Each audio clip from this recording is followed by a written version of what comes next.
And this is a hidden role deduction board game all about influencing politicians. And the way this game works is that there's two different types of roles that players can be assigned. And these are going to be randomly dealt out at the start of the game in secret. But even though these are dealt out in secret, the Super PAC players do get to know which other players are also Super PAC. And these Super PAC players and the citizens are going to be working directly against each other as they're trying to be the first to sway at least 50% of the politicians over to their side. And the way this game works is that there's going to be a whole bunch of politicians out on the main board, and each of these politicians is going to have a funding goal that they're trying to hit, as well as a special ability that gets triggered as soon as that happens.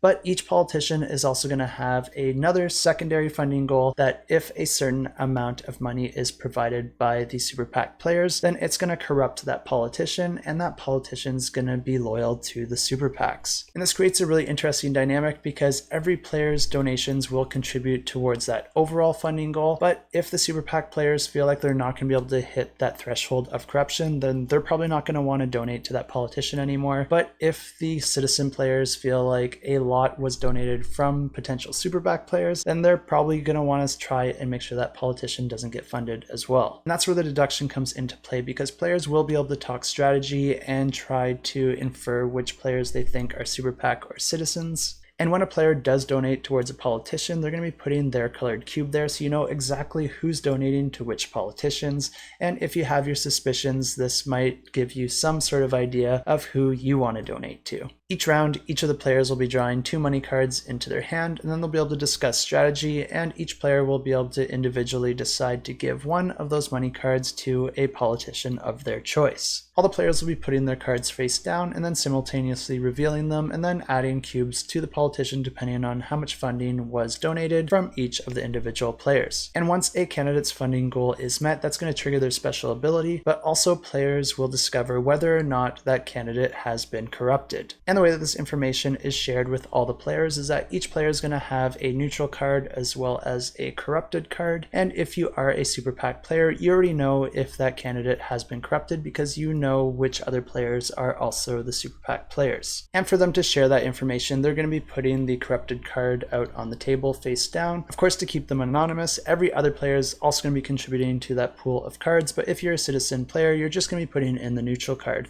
These are going to be shuffled and then revealed so that all players know whether or not that politician was corrupted. And then all those cards will be put back together in secret and then dealt back to the players so that each player has one of each card when the next politician gets funded. And the rounds continue like this, with each funded politician giving all the players just a little bit more information. And if 50% of the politicians ever get corrupted, then the Super PAC players are going to win the game. But the game isn't just as simple as that, because there's also some dark money and you have to donate that money on the turn that you get it, and it's always going to contribute towards the corruption funding goal. Unless you're a Super PAC player, you can choose to hang on to this for a later point in the game, and you'll be able to play that card in addition to the funding card that you would have played normally.